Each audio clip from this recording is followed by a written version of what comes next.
And you can't find anybody at home ready to do that for pay because everybody's too busy doing their own show. I know. Yeah. I know. We had neighbor kids across the way that kind of took over when my kids grew up and left, but now they're growing up and leaving, and we're like praying for other teenagers to move into the neighborhood. Let me just go ahead and get us started. Sorry, we're yeah, just talking. no problem. Good evening, everybody. My name is Patrick from the Poison Pen here, and it is a real treat and an honor to welcome our good friend Marc Cameron back to the Poison Pen. And it's great to have you all here as a live audience after 2 years of Zooming. So thanks for coming out. Thanks everybody for watching on Facebook and YouTube.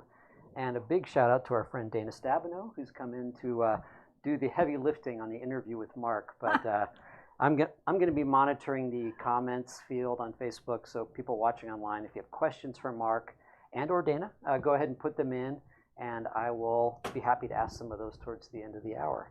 So have fun. Okay. Wow. Ladies and gentlemen, meet Marc Cameron, the lovely and talented Marc Cameron who wrote this wonderful book. Meet Dana Stabenow. This is the fourth or fifth in the Fourth, series. Yeah, so the series set in Alaska. And let's just dive right in here, Marc, because I had a really good question for you. I finished the book and I stepped back and I thought, I think you got a representative from every single law enforcement agency in Alaska into this book, and I want you to talk about that. Yeah, that's a good observation. As you know, from Kate Shugak has worked with, she's or was an Alaska State Trooper, right? So, no, but it's okay. Oh, keep talking. It's fine. So, but you have the troopers in your book that we work with as deputy marshals. We work with troopers. We work with the FBI, we work with Anchorage Police, because it's a huge state, but it's a small town, right? So the small town feel. And because it's an island unto itself, clear up there. In fact, I used to have to politic all the time for four-wheel drive cars from our headquarters back in DC, and good coats and all kinds of stuff, because they would look at us on a map and, okay, Alaska, that's like this tiny little spot down by Hawaii, right? In the inset. So you have to do a lot of explaining what Alaska's like. So because law enforcement is so small, personnel-wise, the troopers, the marshals, the bureau, a lot of times in the government, we have some headbutting going on and maybe some turf battles between two agencies, right? The marshals and the bureau particularly. But up there, we just get along famously because we have to. And so I try to reflect that in the books.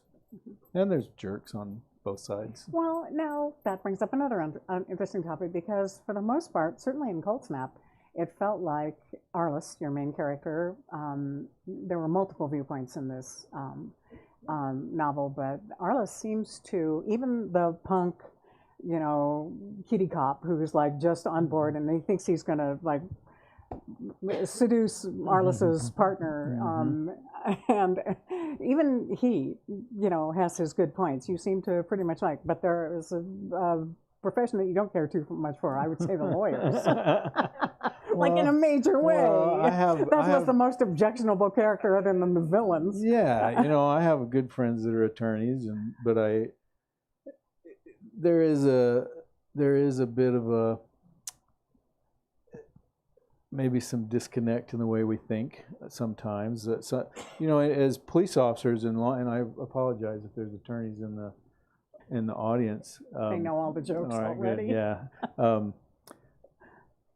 The law is the most important thing. The written word, the law is that's their life. And to us, we always tend to feel like justice is the most important thing. And so now that doesn't mean that I don't believe in that we need attorneys. We do need lawyers, and you'll see, police officers be the first person to run and get an attorney when they get in trouble. So. But yeah, I think I just tell it like it is, and most of at least from the point of view of a deputy marshal.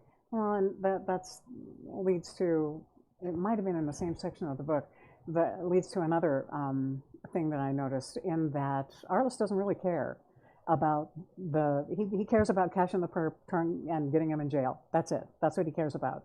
And the rest of it's up to, it's sort of like Law and Order. You know, he's the law, and the rest of it is the order. I hope that's not offensive to you. No, that's good. I wish I'd have written it that way. let me get my book and write it down. Leave it to Dana to come up with a better way to write it. No, that's exactly right. That you know, the credo. Anybody that's, I don't know how many of you know much about the Marshal Service. I know you do. We should actually stop.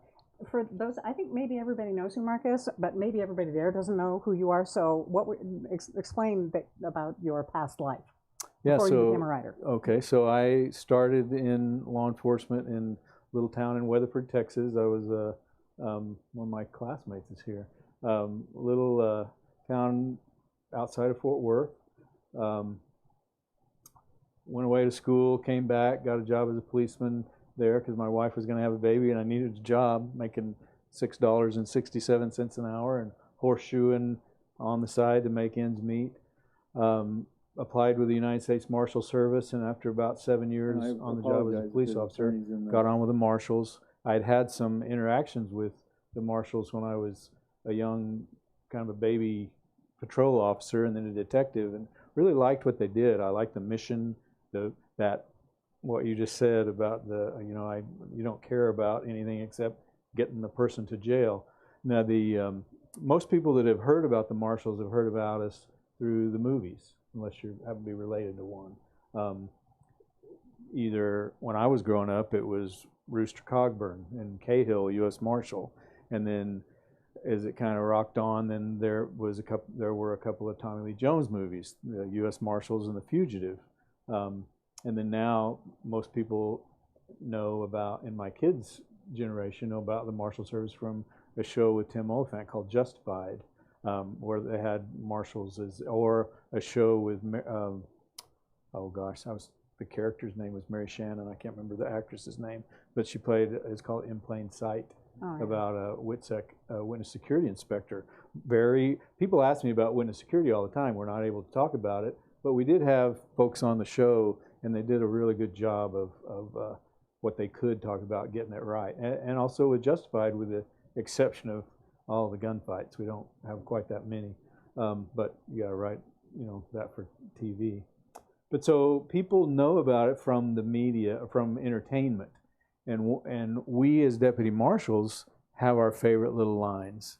And one of our favorite lines is from the first Harrison Ford show, The Fugitive, when Tommy Lee Jones is chasing the fugitive who's been accused of murdering his wife, and he's going through the dam, and there's the spillway, and Harrison Ford turns around, he's got his hands up, his back's to the river and the spillway, and he just wants to be understood.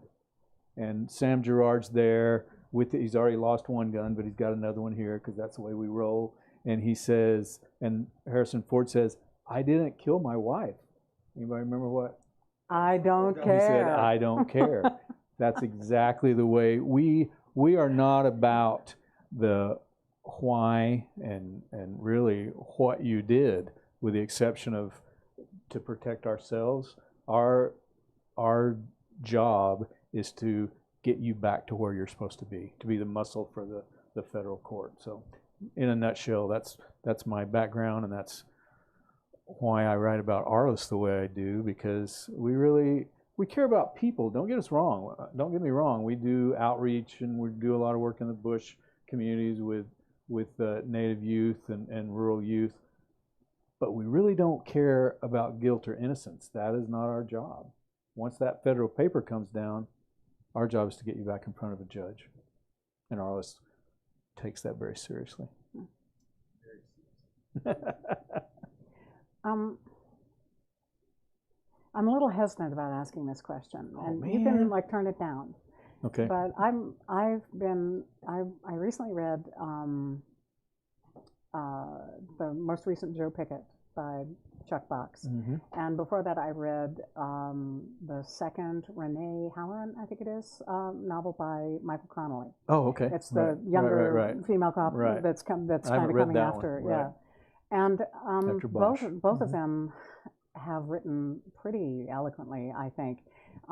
Chuck, in a smaller portion toward the end of the book, when he winds up in the middle of the Portland riots, when not he, but the character Joe Pickett and Renee working out of the LAPD, and it seemed to me that they really represented well the feeling of law enforcement officers after the last couple of years.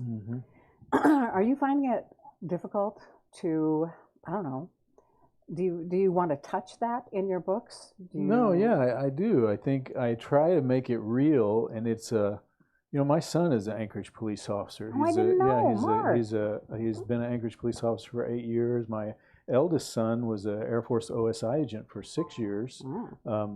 I sense another series. My first whole series is about an Air Force OSI agent. But the Jericho Quinn series, and I really didn't even know all the stuff that my son was doing at the time because it was sensitive. And then I was like, oh, well, this is not that far off. That's kind of cool. But so he was in law enforcement for a number of years. The youngest one is still in law enforcement. He's on the APD SWAT and been in some pretty hairy situations. And we have a lot of discussions about this very thing. I think a lot of times in law enforcement, in fact, I was talking about this with some of my friends here today, a lot of times we tend to, like anybody does when you have a tribe, take up for your other tribe members first, right? And I think we need to hold ourselves accountable. And so, but I try not to, I just try to tell a good story. And if some of that wanders around in the back time, for instance, in the first Arliss Cutter novel, there is a open carry, which a lot of people think is about guns. I didn't name that, but I didn't get to start actually naming them until the second in the series. They didn't let you name your books? I get input, but they open didn't carry. Let me either. No, it's not. That's very common, and I didn't realize that. That's more of a sales thing and all that. I think it's because we're Alaskans. Well, maybe that's what it is. It's a cabal against us. Title our own books, I'm sure. Well, they let me now, but after you sell a few books, it's amazing how they come around. And I think open carry doesn't really describe what the book really is about. It's a cool title, but it doesn't really describe what the book is about. But Arliss's character is such that he is apparently right on the verge of exploding at any minute because of some stuff that happened in his past. Well, really, he's, as my wife described it when my wife and I plot together and talk about a lot of characters, and she'll sometimes when I blather on about something, she'll encapsulate it very well, and I go, yeah, that's what I was trying. So I'm gonna write that down. I knew I should have gotten there. And she said one time about Arliss, she was reading some of the stuff, and she said, well, really, and my wife is a very sweet, church-going lady. She said, really, he's the kind of guy that draws the line very close because he didn't want to reach too far to slap the out of somebody.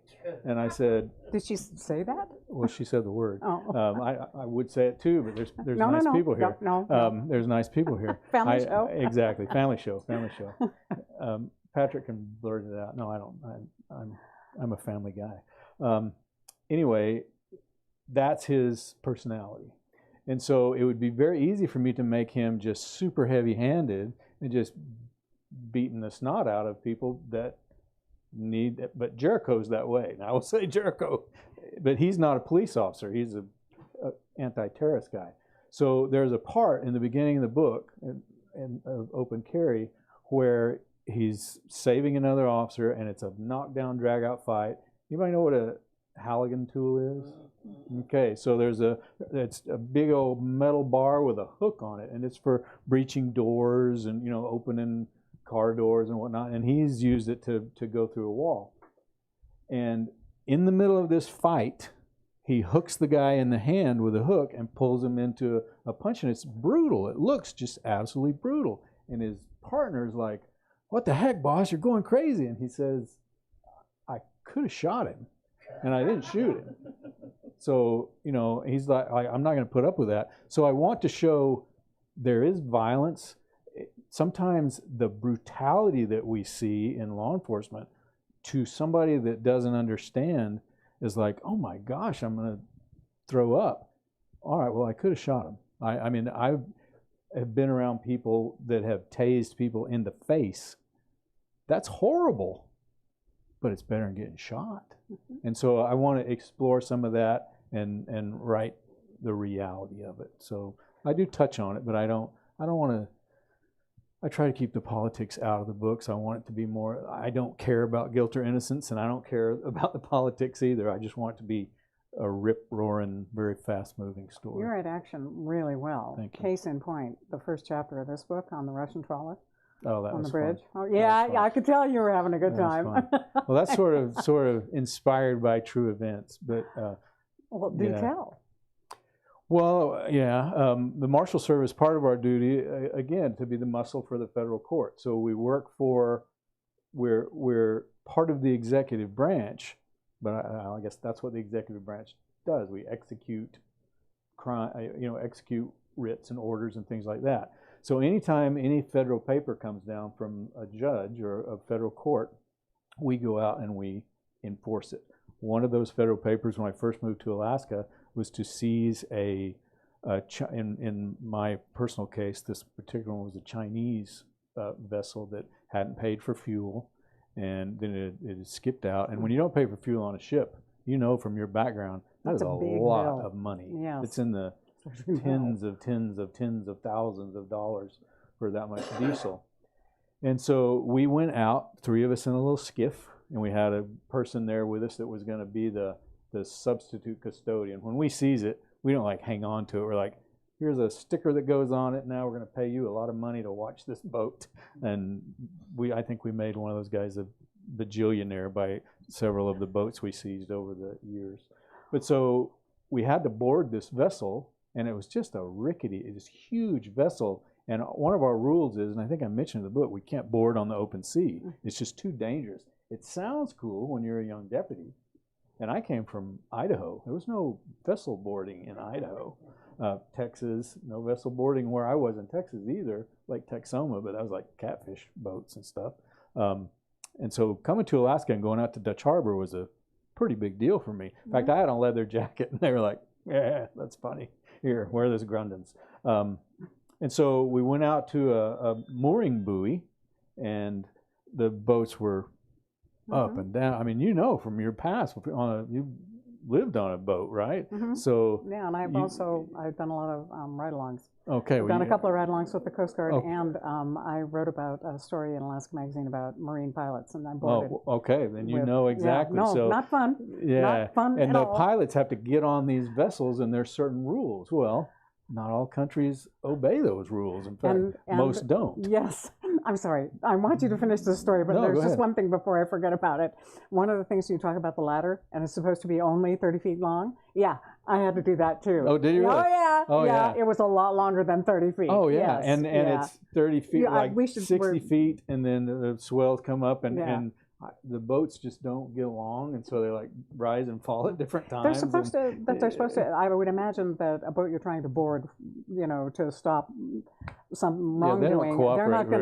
They're not going to turn it so you get a lead. Yeah, which is exactly what the pilots. That's what the ships do for pilots. But, right, because you want, in order to get into a certain place, you're supposed to pick up a local that knows how to get through the reefs and all that, and that ship's pilot. So they treat them better than they do 2 deputy marshals and a substitute custodian. Pilot isn't trying to arrest them. Yeah, exactly. Or seize their boat. And so we're going up. Now imagine when you're going into a house or whatever, you might have your guns out or at least down or whatever.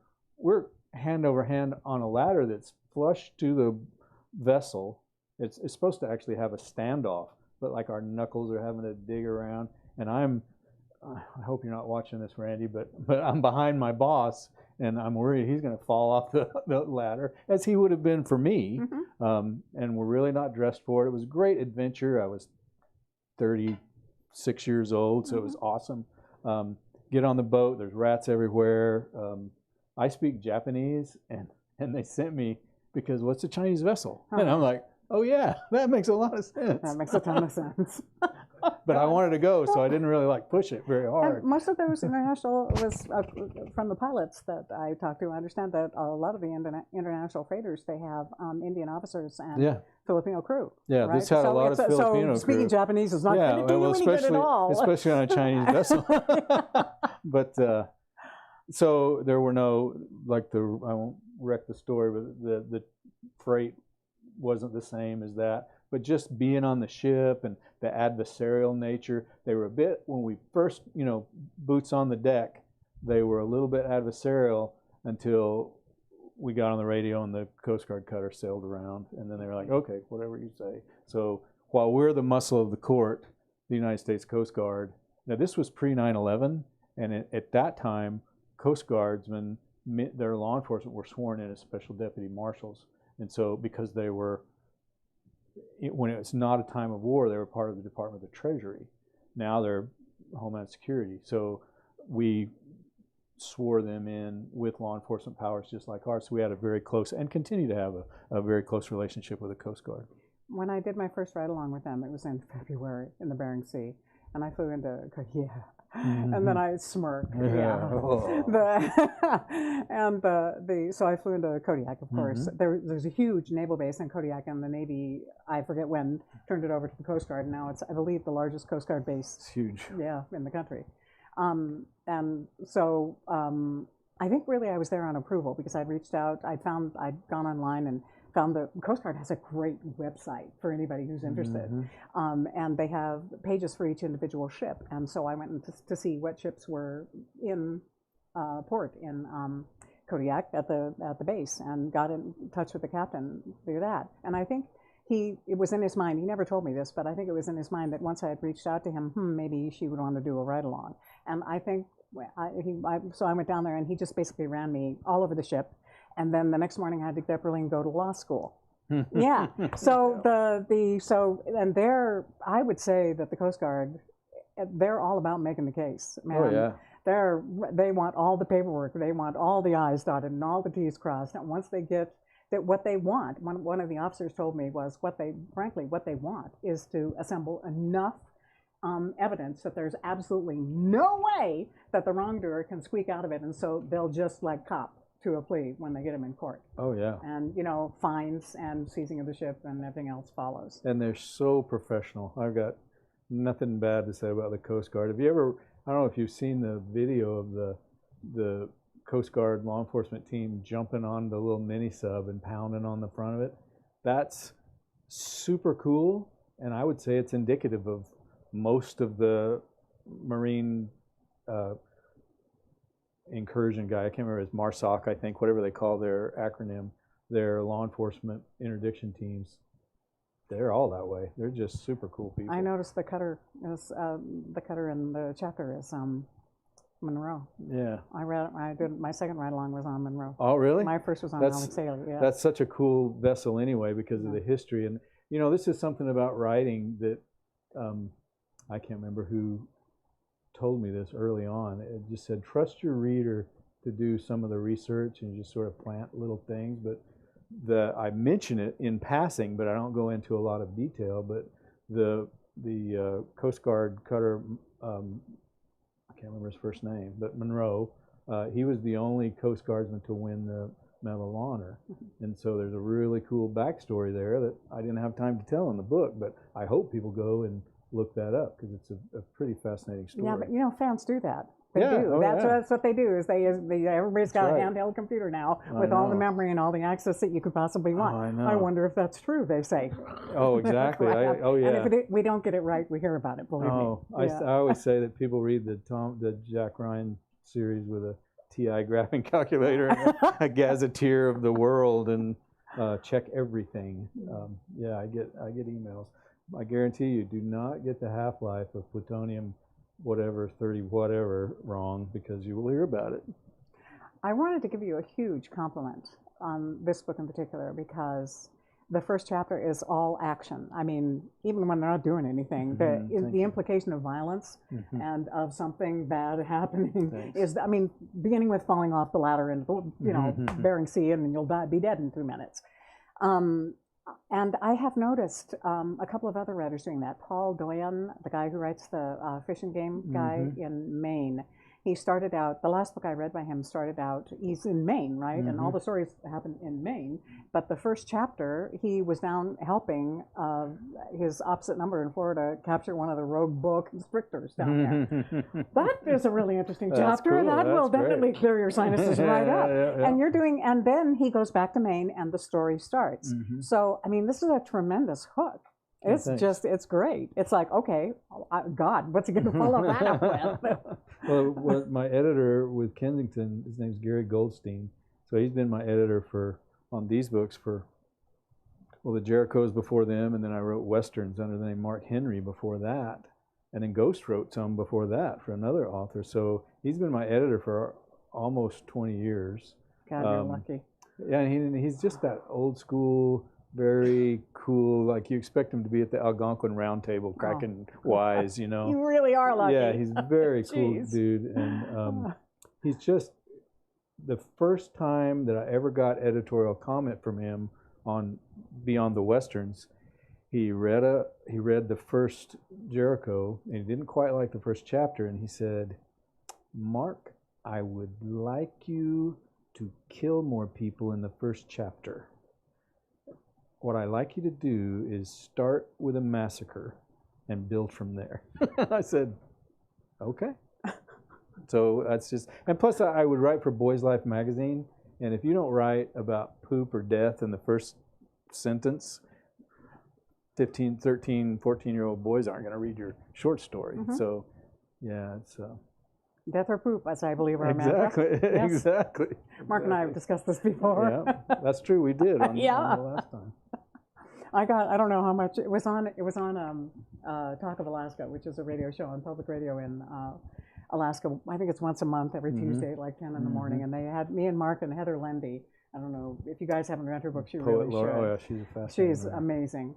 And so the three of us, I I never really did understand what we were doing there. But what we did was we wound up talking about our favorite books. And he told that story, and we were all laughing so hard. I mean, we pretty much laughed ourselves off the air. And I said, okay. I said, I'm printing out death or poop on a banner, and I'm hanging it up on the wall. Well, I have 9 and 11-year-old grandsons too, and yeah, that's what they want to talk about. Yeah. So talk a little bit about where the idea of this particular plot came from. So what I try to do in the Cutter books, so I like to talk about, so I have quite a few readers in the Marshal Service.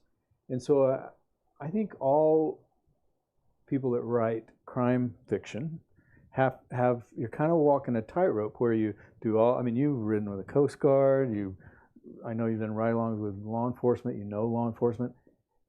There's tons of stuff that you could put in that you don't, right? And so growing up in 30 years of law enforcement... You want these people to keep talking to you. Yeah, true. Yeah. Exactly. Well, that's true. You don't want to give away any secrets or confidences. And we don't. I mean, I have the only adversarial beyond attorneys is probably the media, right? Now, I love the media. I believe in the media. I believe we have a strong need for the media. But I also know that I've said things before where they took, 7 seconds out of a 90-second discussion and made me look like an idiot, or made me say something with a meaning that wasn't what I meant, and they knew it. Soundbite. Yeah, exactly. So soundbite and clickbait. True, but even right, and I've had reporters email me heartfelt, and I mean, Lori Townsend is the news director. She's the one that Dana was just talking about. The interview is a great friend of mine. We have coffee breaks together all the time and chat, and so there's good and there's bad and there's on all sides and all jobs, but I am very careful.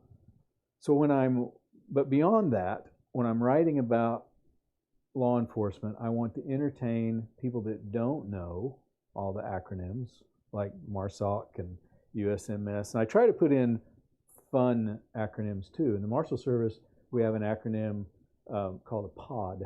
It just means plain old deputy. It's something that's it's like you don't have any.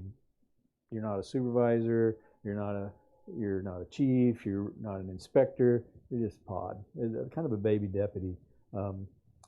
It's not a real acronym, but we use it for fun. And so I try to put some little fun acronyms in there and then teach. But you can't teach too much or it slows down your, so really just little bits and pieces. So I think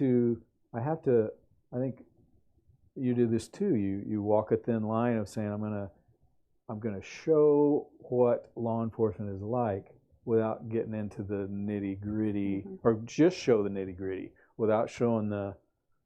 I mean, I always joke that if I wrote a real, honest book about the Marshal Service, it'd be some dude with a big drool stain on his tie, kind of trying not to go to sleep in court because we spent a lot of time sitting in court. So, so where'd you get the idea for the plot? So we got off track. Thank you for that. I do that a lot. Me too. It's part of my writing thing. I told you my wife will distill what I'm saying. So I wanted to write about things that the Marshal Service does, things that we do. So in past books, I've written about judicial protection. I've written about, the book before this had to do with taking care of a sequestered jury, things that I've gone on assignments for. One of the things we do in the Marshal Service is transport prisoners. And safety-wise, we're constantly playing what-if games. And they tell us stories in the academy about how, I remember one of them, they talked about these deputies were nice to the prisoners, like bought them a milkshake or something like that on this long haul. And then the prisoners had handcuff keys and they were able to get away and they didn't kill the deputies. So they're trying to teach us, treat them human, be humane. Don't be a jerk to them all the time. I can see where this is going. Yeah, exactly. So, but you also, I mean, we fly people all over in the Marshal Service. In fact, I mean, in Alaska. So for many of the years I was there, we kept most of our prisoners in Seattle. So we were back and forth, back and forth. And then Alaska, as you know, is so big that if there's prisoners up in Utqiagvik, or what used to be known as Barrow, it's a 2-day trip just to go in our state, to go up, arrest them, and then if it's, I think I even put a line in the book, there's something that he wants to, that Cutter kind of wants to investigate up there, and the North Slope police officer says, well, why don't you just stay? And he says, what about the storm? And she says, there's always a storm up here. There's always, I mean, how many times have you and I written about a bush village that was isolated by the weather? We're not. I grew up in one of those. Exactly. So we're not shoehorning it in. That's just what a bush village is like. It's not like, oh, you're having to bend the plot around so that they're isolated. No, you're just lucky to get out on a scheduled basis. So that's just what it's like. And the people that live out there know that. So what I wanted to do is entertain the reader while I show them, here's what it's like to live in Alaska. Here's what the Marshal Service does. And here's what it's like to do the normal job that the Marshal Service does, that I did in Idaho and Texas for tens of thousands of miles. But here's what it's like when you do it on an airplane over a place where if you go down, they might not find you for, well, ever. So that's where the plot came from. And I loved that. And there's also this. I mean, you can crash a plane off the end of a runway in the Lower Kenai Peninsula and not be found until spring. Yeah. I mean, that's happened. So it's, I mean, you don't even really have to be out in the back of beyond. That's true.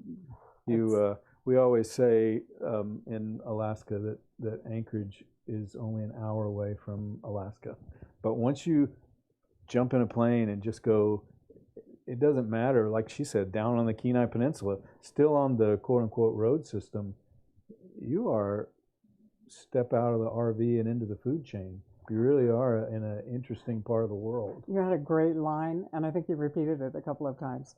Alaska crime scenes. Yeah, exactly. Alaska crime scenes are, as a tracker, we get trained to it's like our unit was like a rural SWAT team. So we got all this SWAT training.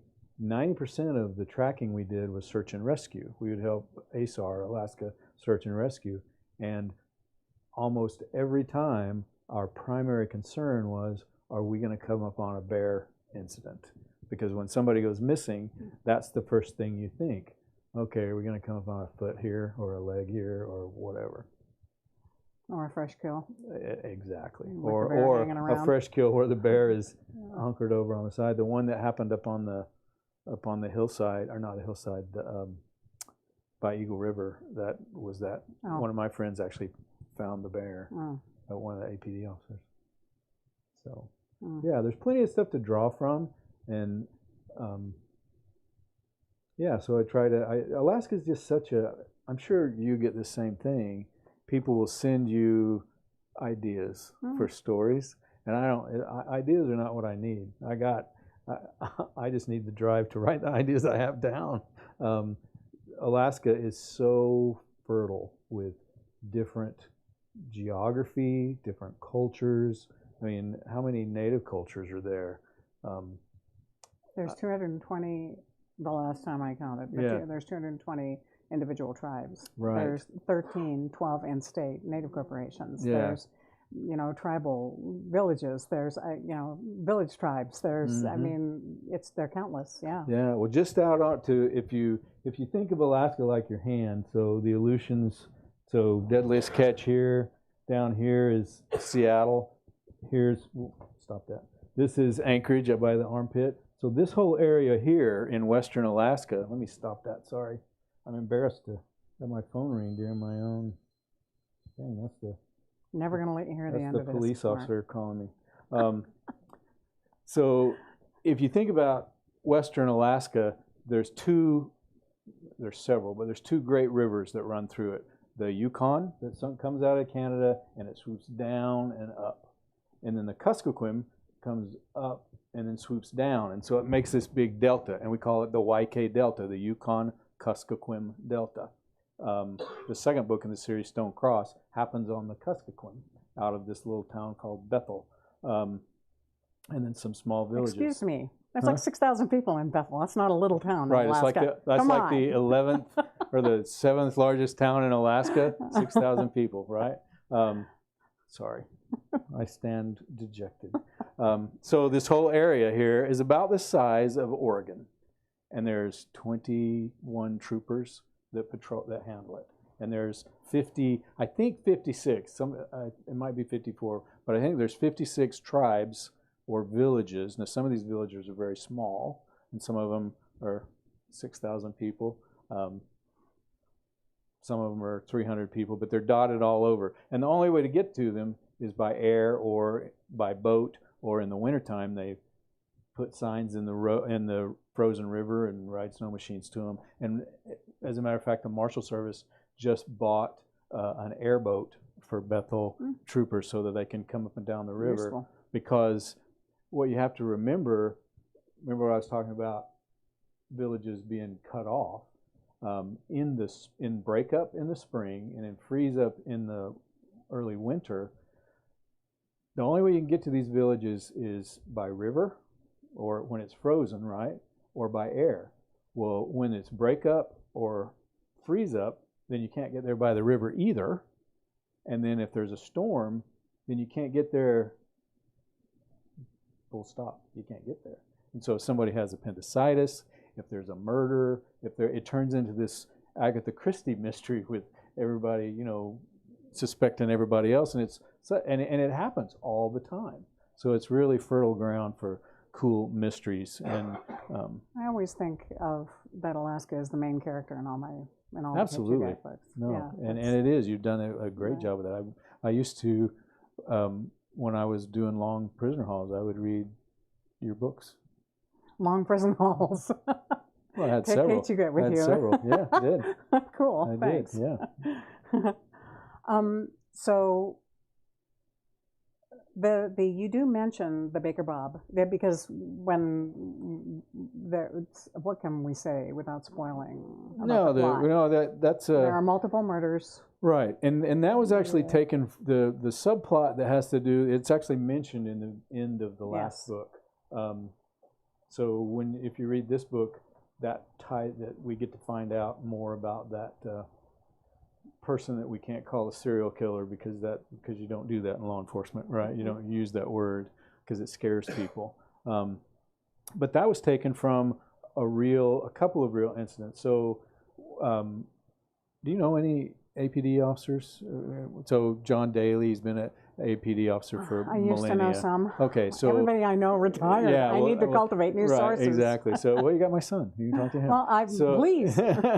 So I got a cabin. He can come stay. There you go. Yes. So a couple of my friends discovered a leg out in one of the glacial washes, and turned out to be there's a fascinating little book called Butcher Baker about a guy that was a serial killer in Alaska, just passed away 2 years ago, maybe. It all runs together, right? Yeah. Pandemic time, he passed away.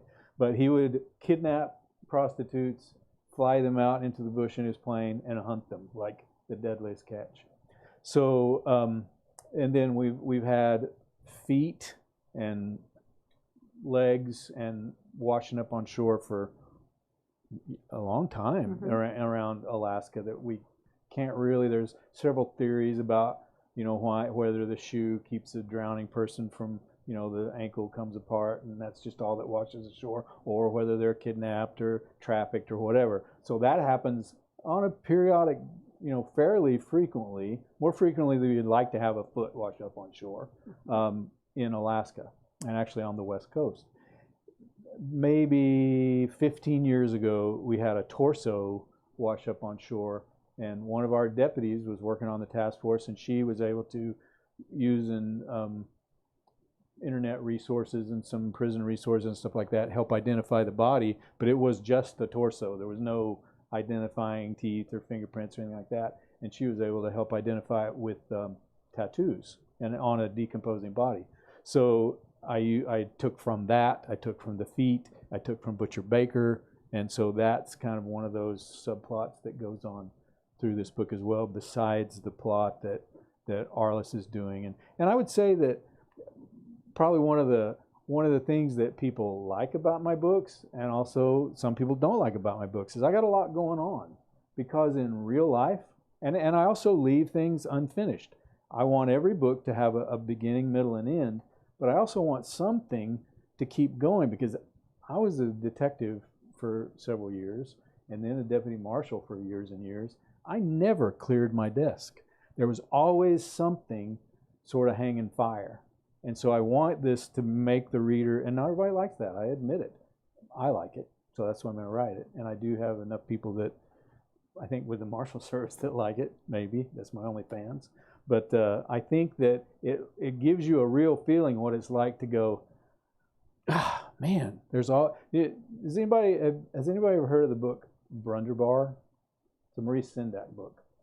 Do you know what I'm talking about? Have you heard about it? No. I mean, do you know what I'm talking about? Yeah.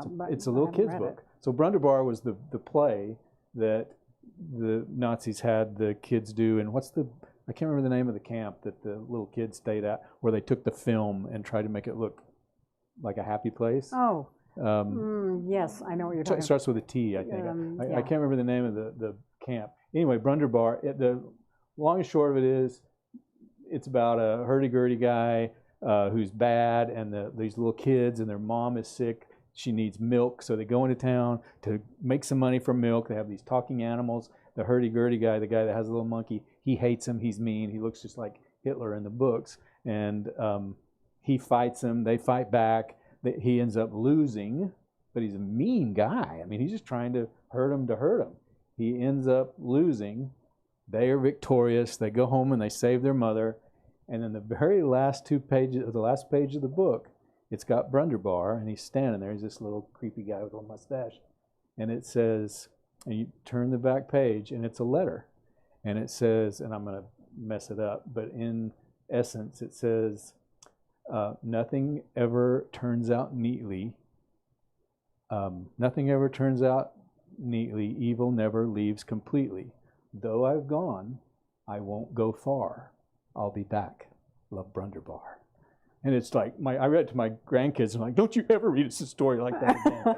And I want my books to show there's really evil out there, and it's just going to keep going. So the protagonists work, and they get pieces of them whittled off, and they get broken ribs, and they get bad feet from wearing their boots for 3 days in a row, but they keep going. As Mim says, you are getting beat up a lot lately. yeah, exactly. And I know people that happens to, and they give a lot of their lives. And I've watched my youngest son, who has kept his humanity, partially because he has a little boy that he can bounce things off of, look really bad stuff in the eye, and really stay a grounded young man. But it takes away part of you. You know, they say you get into, and I know I'm beating the drum and tooting the horn for law enforcement here, but that's what I do. They say you get into the job to change the world, and the world ends up changing you. And sometimes it's not always for good. You really have to fight becoming negative. I mean, I remember walking down the aisle in our grocery store, and I'm like, my wife's trained to, like when we went to dinner, you knew where Cody was going to sit, right? You want the eye on the door, and my wife knows that I'm going to have the gunfighter seat with my back to the door, and that when we step in, I'm going to survey the place, and that I got food all over my tie because I'm looking at everybody, right, while I'm eating. And we're going around the grocery store in Eagle River, and I said, and she knows to walk on my left side, and I'm still, at that point, I was still on the job, and I said, I don't know who that guy is, but I don't like the look of him, and I think I might have arrested him. And she said, Mark, that's our neighbor. And I said, well, I still don't like the look of him. Patrick, are there questions? Are there questions in the audience? And the audience is present as well? Anybody? Sir? I haven't read this one yet, but Arliss seems conflicted on his love life. Yes. I have a sister-in-law that I loved when I was younger, but he's also got a co-partner, and I see sparks flying between them. Did anything go a little further in this book? Or? Well, that's an interesting thing. Yeah, it does. But I would say that what I want to show with Lola is I will dispel that right now. It's always going to be platonic. He's more like her uncle or her big brother. Now, in reality, I'm glad you see it that way, because in reality, when a man and a woman work together all the time, it's often perceived that way.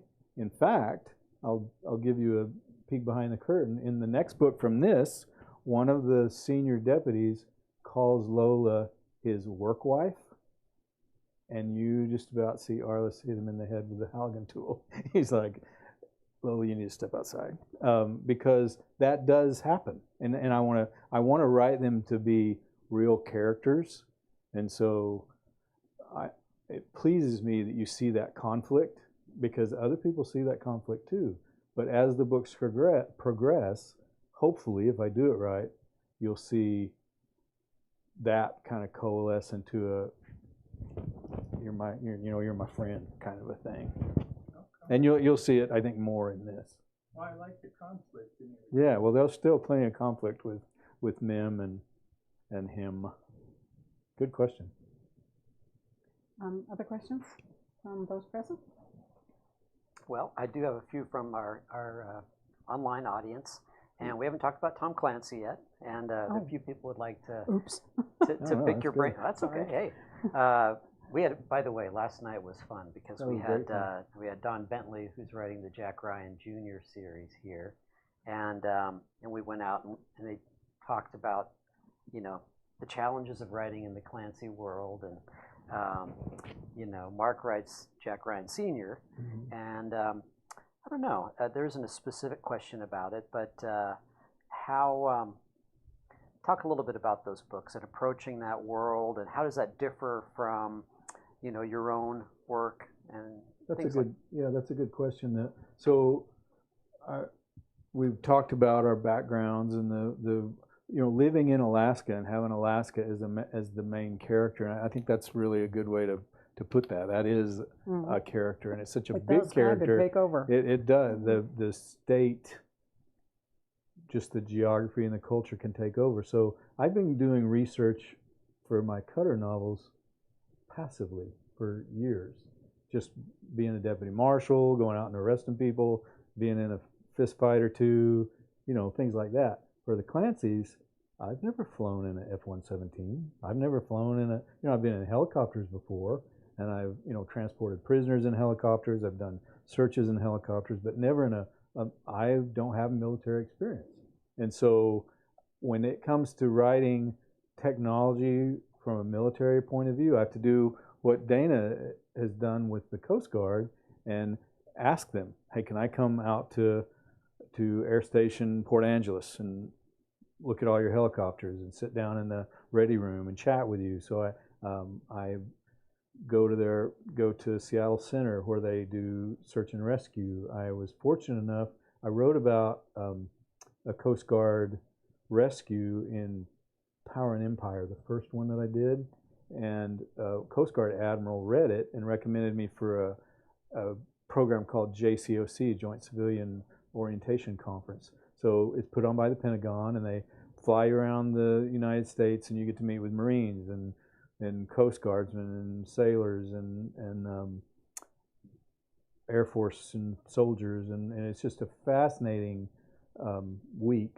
and I got to roll around for 40 minutes on the beach in Coronado in the surf and sand and play, like Jack Carr is my hero because he actually went through all of Hell Week and became a SEAL.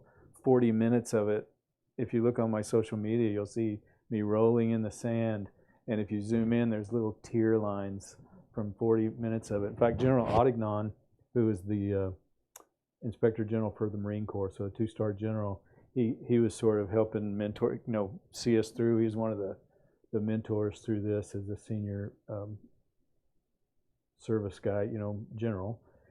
And we had some admirals and colonels and captains, and so he was kind of over my group, or where I was in that day with the SEALs. And so I'm rolling, everybody's rolling, we're lifting boats and all that, and I'm thinking this is going to be great for a Clancy someday, right? So I'm doing all that, and I'm about to throw up, and I'm just falling down on the sand, soaking wet, and he's a Marine, so he talks like a Marine, and he came over to me, and he said, I want to do this and yell at the mic, but he said, Mark, you are fat, and you are old, why are you doing this? And I said, I can't not do it, sir. And he said, outstanding, and then went and yelled at someone else. So being able to be part of that, and then I have a son that's in the Air Force and done the Air Force. He's a doctor, but he was a OSI. He was an Air Force Academy grad, so I've gone to the academy. So you'll see that show up in the books. So I do a ton of research. And then one of the things, Don Bentley, who he talked about there that writes the Jack Juniors, he got the same advice from Tom Colgan. I will tell you from the outset, we don't ask for the gig.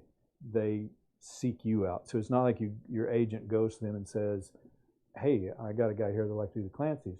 They read your books, and Mark Graniak was writing them before me, and he recommended me to them because he was going to step away and focus on his stuff. And so it came out of the blue, and it's absolutely terrifying. In fact, I think it almost killed me. My blood pressure, I felt, again, look at my social media and you'll see me like laying on the ground. That's not acted. It was absolutely terrifying. So I told Tom Colgan, the editor at Putnam, Penguin Random House that does the Clancys, if whoever you ask to do this isn't terrified, you've asked the wrong person. Because Clancy, I grew up on Clancy from the time I was Hunt for Red October came out in 1984, and I was a rookie police officer in the academy. I wasn't even a rookie yet. I was in the academy reading that book when it came out. So I can mark my progress in law enforcement. I know where I was. I was on my way to New York when the Sum of All Fears came out. So Tom told me early on, as he told Don, don't try to mimic Clancy. Write the best Marc Cameron book you can in the spirit of Tom Clancy. And so I really work hard to, so if somebody says, "Oh, you sound like Clancy," I go, "Well, that's a fluke," because I'm really not trying to sound like. I'm just trying to write the best story I know how in that Clancy world, and so that's what I really try to focus on. Now there's so many acronyms to keep up with in your own law enforcement world, and there's a whole other.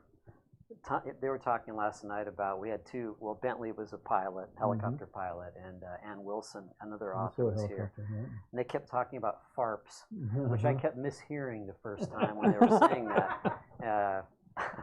So there's a whole world of acronyms to learn in the military. And that's another thing that you can really feed your reader with a fire hose, and it's off-putting. Now, Clancy readers, I'm one of them, like to learn from the books. And so people that are really diehard that consider legacy Clancy's as, like biblical canon, we will put up with a lot more acronyms that we don't know, and how much horsepower a Wärtsilä engine has on the icebreaker or whatnot, and kind of get into the weeds, because that's what we like about a Clancy book.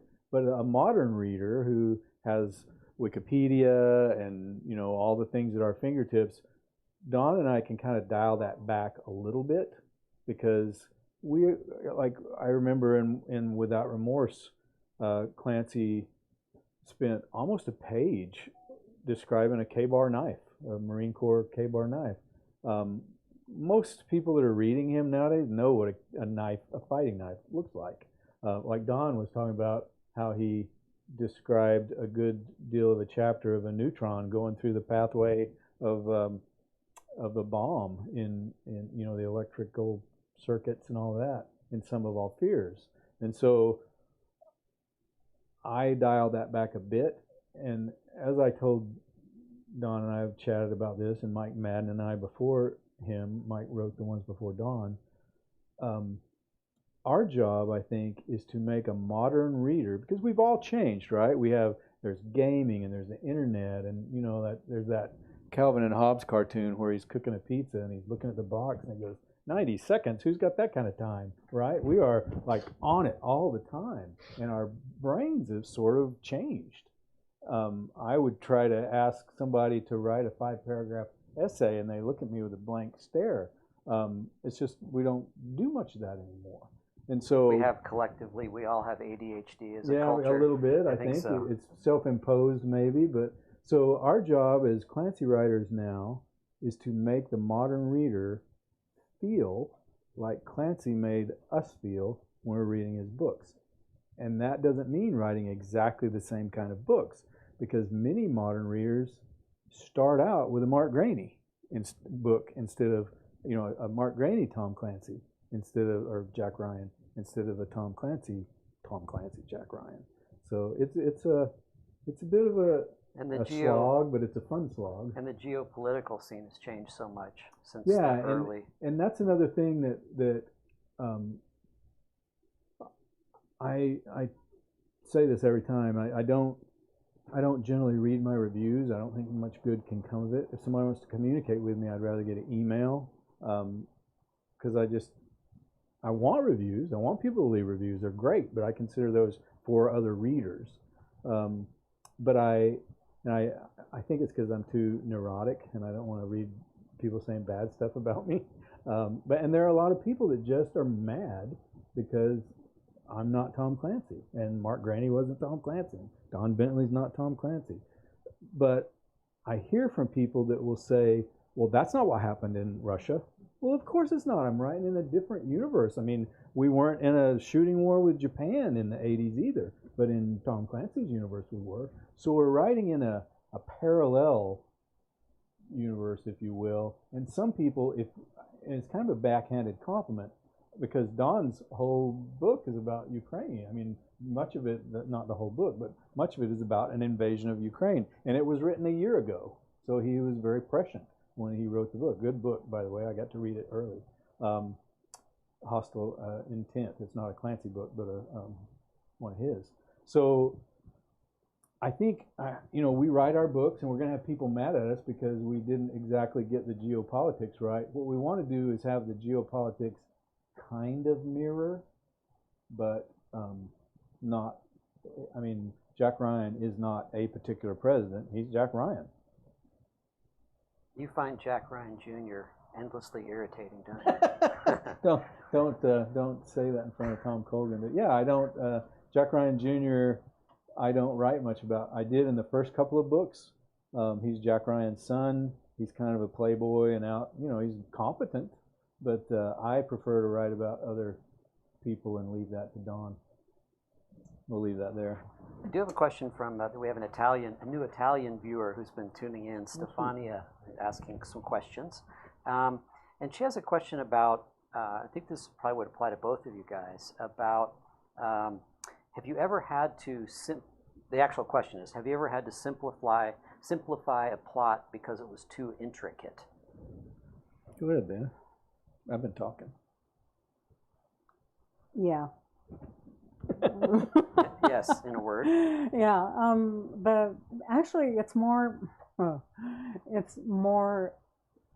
There's a lot of there, at least in the past, and writing Kate Chugach books. Let's narrow it down. My answer would be in the Kate Chugach books, there are frequently things that will happen in real life that I am rewriting more simply in the fictional world, mostly because people who don't live in Alaska are not familiar with the lifestyle. Won't believe a word of it. Oh God. There was a front page story in the Anchorage Daily News many years ago about a couple of French tourists who took their French poodle out in somewhere, I don't know, and an eagle swooped down and carried the poodle off. Now, sorry, but that actually happened. And I, in my innocence, wrote that in. Naturally. I mean, any writer worth their salt would absolutely do that. So I wrote that into a scene in one of the books, and oh my God, the blowback started with my editor. Yeah. You killed a dog. I got a phone call, and she was outraged. How could you write something so awful? The SPCA is going to call up. We're going to get sued. Oh my God, she was going on. And I'm astounded, first of all, so I don't really have anything to say. And she finally ran down, and I said, Laura Ann, that happened. It was on the front page of the Anchorage Daily News. And there was this long silence on the phone. Well, it's still horrible. Click. And she was not alone in that attitude. When the book came out, yes, I definitely got feedback from that. It didn't stop me writing in that particular story, and it wouldn't stop me writing in a different one. That's right. But there are times when, I think to myself, that's not going to fly, and just don't use it. I'll write around it. That's good. Yeah, eagles got to eat too, though. Yeah, right? hey. It's a little dog is an eagle snack. Exactly. If it was a kid, would it have been better? Sorry? If it was like reader? a toddler, would it have been better? Probably. Probably for a reader. Yeah. Killing a dog, which I've done in books, it's boy. There's an entire Keanu Reeves movie series about the death of a dog. Exactly. Jeez. But look what it did to him. Yeah, exactly. I think that you just have to be real about it. But as far as intricacy, I think most of my plots, when I first write them, well, I wouldn't say plots, but some of them, but a fight scene, for instance, I always consider fight scenes as dialogue. So a fight is just communication between two people. It's harsh communication, but it's two people communicating. And so dialogue, and you do dialogue brilliantly, is not real. It's not real conversation. It's the essence of real conversation. If you wrote real dialogue, you would get, real conversation, like a script, like we talk, you would get Dr. Seuss. And my wife, this is her code. When I write dialogue that's too plotting, she quotes Dr. Seuss, and she goes, do you like my hat? Yes, I like your hat. Good day, good day. I'm like, okay, I see I need to cut some stuff out here. There's a, you may not have read this, and no blame to you if you haven't. There's an old YA novel by a woman named Betty Smith, who also wrote A Tree Grows in Brooklyn. Oh, okay. She also wrote a book called Joy in the Morning, and there's a dramatic professor in there, and the main character is taking the class. And he says, and I'm assuming this came from a teacher that the writer herself actually knew, but I've never heard it anywhere else. Good dialogue should move the plot along, should characterize the person speaking, and should be interesting in and of itself. Good dialogue has 2 of those items. Great dialogue has all 3. That's great. And I've always thought so about true. that. It's like, I mean, I could have that printed on a sign along with, death or absolutely. proof in the office, because I am always thinking about that. Absolutely. That's why when you read something, dialogue that's jarring, it really doesn't need to be there. Hello, I'm fine. How are you? I'm fine too. Well, if they're fine, I don't want to hear about them. I want to hear about conflict, right? So, but oftentimes when I'm writing, I write probably a third of every book longhand. And so I'm just scribbling along. My brain works differently when I'm writing longhand. And then when I go back and I transpose it, so this second draft, I'm cutting a lot of crap out. And simplifying and getting the mush that began kind of winnowed out. I get impatient with my own characters. Yeah. They're slowing down the action. Come on, what's up with this? And then that's when I'm really, okay, kick it in gear. Something has to happen That's now. a good point. We do have a question for Dana. I've been allowed one, Yeah. which is, You only allow one? Yeah. Well, you're the star tonight. Oh.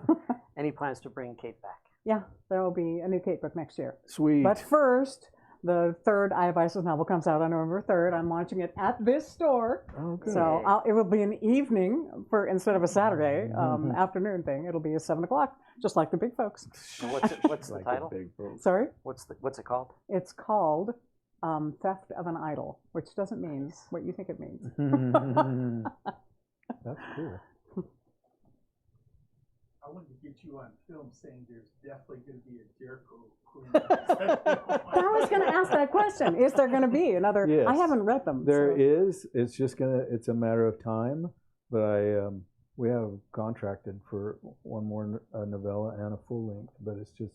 There's a lot of them. I saw in the. I looked at your page. 8 full length ones and I know we're running out of time, but I think I told you the way I got to Jericho. Did I talk about that? About the letter from an editor? I won't say who. So I had written a bunch of westerns, and then I wrote my agent called me and said, Mark, we're not getting any older, and there's 30,000 western readers, and tomorrow there'll be 29,970 because 30 of them are going to die because we're older, right? And I love westerns. But so I started writing western. I mean, I started writing an Alaska-based. I may have told this to Lori. So I started writing an Alaska-based story. Because I was working full time as a deputy, so I just wrote in the evenings. I already had 6 books published, so I thought, oh, this is going to be a cinch.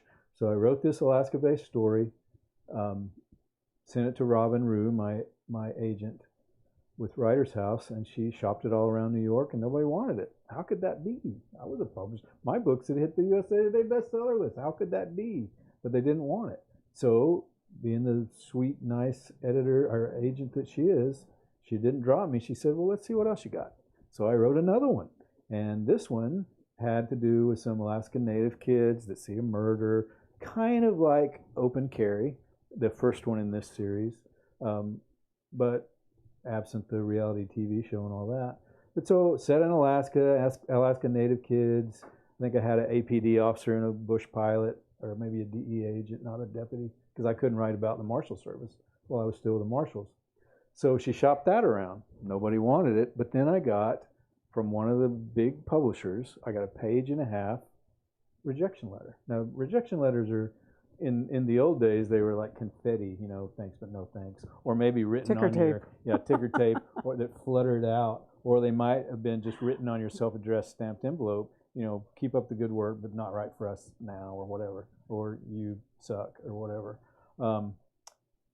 But this particular rejection letter was very helpful, and it went through what they liked about the writing, what maybe I was getting wrong, but we like your style. But then it urged me to go out and write over the top, to write a Jason Bourne, a James Bond, a big time over the top character that was just larger than life, with anti-terrorism and bad guys that want to dominate the world. And then the very last 2 lines really changed the trajectory of my writing. This editor said, and anyway, who cares about Alaska? And who cares about a bunch of Alaska Native kids? And I was mad because I, do work out there and I love the cultures. And so I went to the drawing board and I thought, all right, I'm going to write the most over-the-top, crazy book I can. And so I wrote about a guy, I ride motorcycles, so I wrote about a OSI agent, told you about my son already, our language abilities, and then I took other people's expertise and then my experience in martial arts and my son's in boxing. I made this guy speak 7 languages. He rides a motorcycle like mine. He's got a humongous Marine Corps sidekick and this really sexy Cuban partner. Actually, she doesn't come until the next book. And then made it a big plague thing. And he, by the way, carries a sword down the back of his leather jacket and sent it off thinking it would be a kind of like an old, in the 70s, it would probably look like a Matt Helm paperback, POW, machine gun, that sort of thing, thinking it would be a one-off. And they bought it, and we've sold a lot of books and kept going. And that particular series is what got me the Clancy. It's certainly not impossible what Jericho does, but it's not a plausible story. I would say it's plausible, it's not probable. But they're fun. They're fun, over-the-top books. Like, you don't expect Jason Bourne to be exactly real, but I want the characters to be real. I just don't want them to be in mundane situations. So I wrote those, and that allowed me to get enough gravitas and sales with the editors that I said, hey, I got this Alaska book I'd like to try.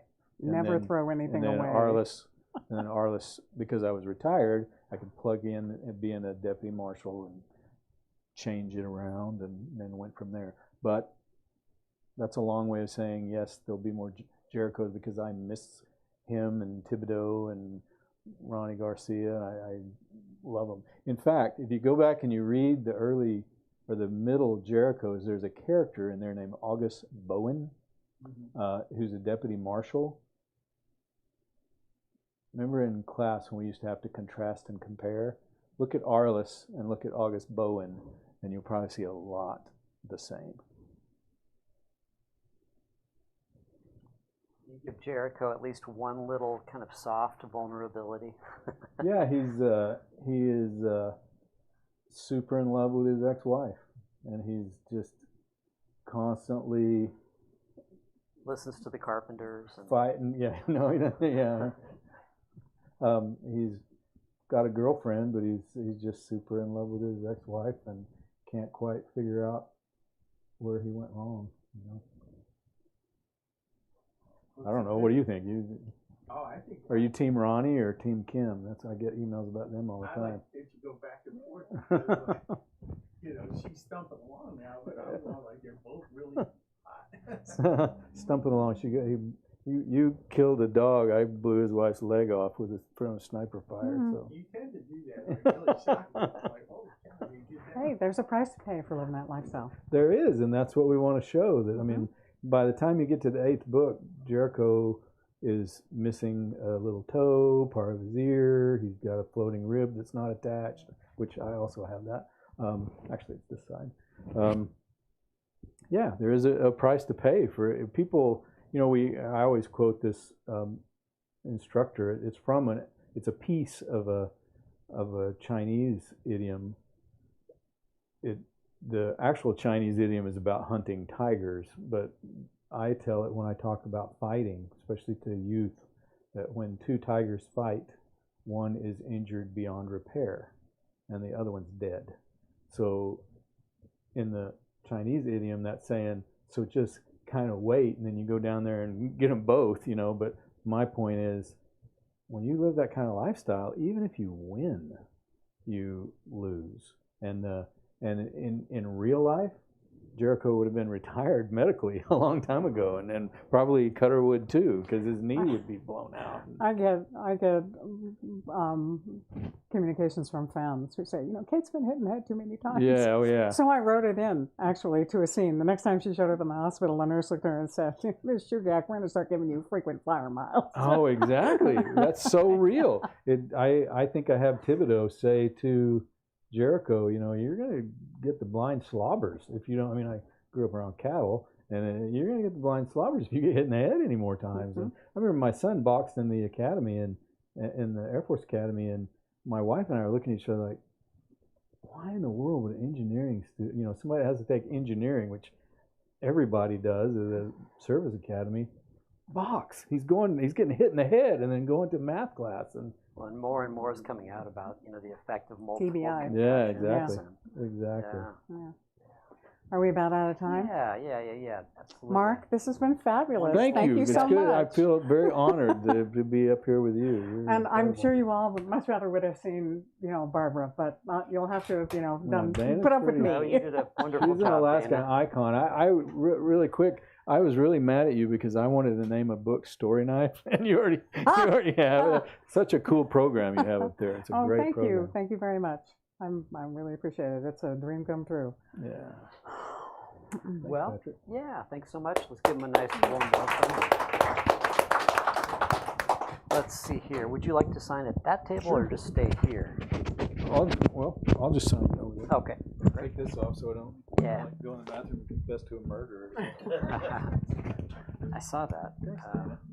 That was very good. That's so cute. That was great. All right.